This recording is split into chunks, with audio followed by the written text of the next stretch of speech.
Okay, good morning aspirants. I hope you all are doing well. तो आज से हम स्टार्ट करेंगे अपनी पॉलिटी की सीरीज़, जिसके अंडर हम एमसीक्यूज़ कवर करेंगे टॉपिक वाइज। जितने भी हमारे इम्पोर्टेंट टॉपिक्स हैं पॉलिटी के, हम टॉपिक वाइज उनको एमसीक्यू के थ्रू कवर करने की कोशिश करेंगे। अगर वीडियो अच्छी लगे तो आप लाइक करना, सब्सक्राइब करना एंड प्लीज़ कमेंट करके बताना, ताकि हम आगे इस सीरीज़ को कंटिन्यू कर सकें। तो चलिए स्टार्ट करते हैं from the very first chapter, जिसका नाम है भारत का संवैधानिक विकास, the constitutional development of the Indian constitution. तो इसमें देखो, हमारा सबसे फर्स्ट क्वेश्चन है कि निम्न में से किस अधिनियम में नियंत्रण महालेखा परीक्षक नामक पद का सुझाव दिया गया। यानी कि हमारा जो कैग है, कैग के पद को बनाने का सुझाव किस अधिनियम में दिया गया था। तो उसका आंसर है 1935 का जो हमारा एक्ट था, उसमें भारतीय संविधान के अनुच्छेद 148(1) के अनुसार भारत के नियंत्रण एवं महालेखा परीक्षक जो कि कैग है, उसकी नियुक्ति किसके द्वारा की जाती है? राष्ट्रपति के द्वारा। और उसका आर्टिकल क्या है? उसका आर्टिकल है हमारा 148(1). इसका कार्यकाल अगर हमसे पूछा जाए कि कैग का कार्यकाल कितना होता है, तो 6 वर्ष या फिर 65 वर्ष, जो भी सबसे पहले हो जाए।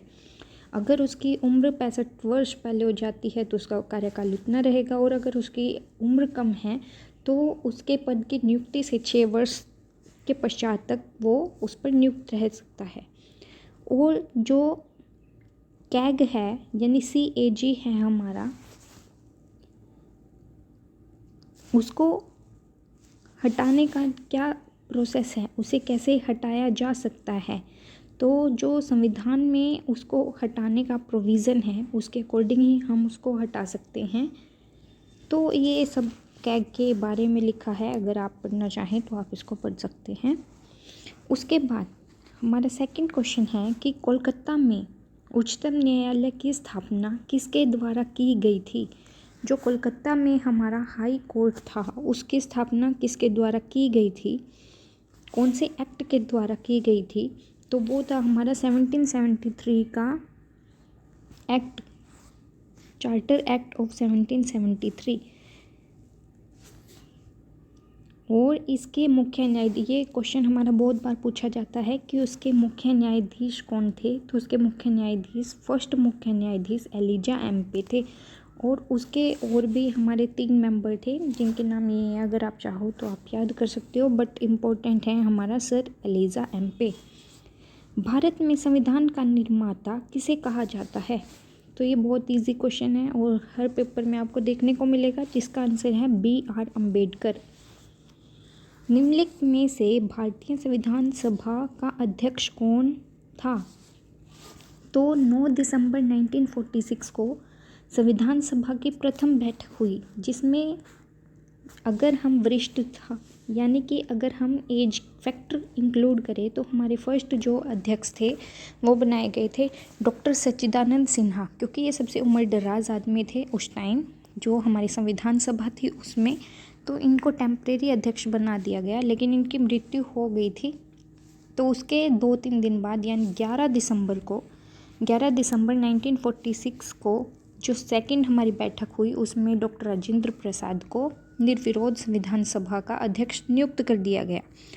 अब हमारा नेक्स्ट क्वेश्चन है, डॉक्टर BR अम्बेडकर ने संविधान का हृदय और आत्मा किसे बोला है? हृदय और आत्मा संविधान के किस भाग को बोला है डॉक्टर BR अम्बेडकर ने? तो इसका आंसर है हमारा संवैधानिक उपचारों का अधिकार, जो कि है हमारा आर्टिकल 32।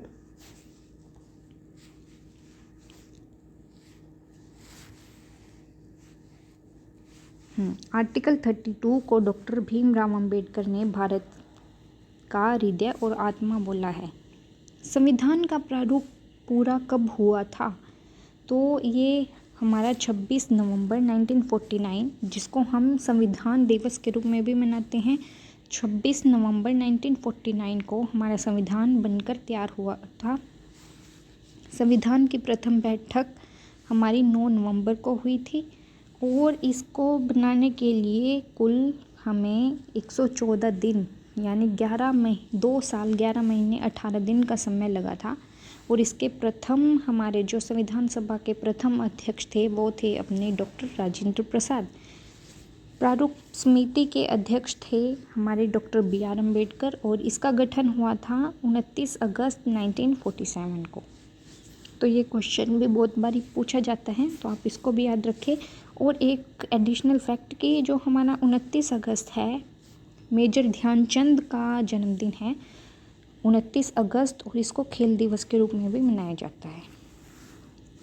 अब भारतीय संविधान की प्रारूपण समिति के अध्यक्ष कौन थे?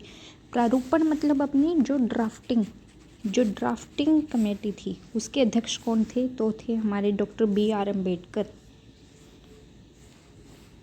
तो आज के लिए बस इतना करते हैं। अगर आपको वीडियो अच्छी लगे तो प्लीज़ लाइक करना और कमेंट करके बताना कि आपको वीडियो कैसी लगी और किस टॉपिक पे आपको और ज़्यादा वीडियो चाहिए।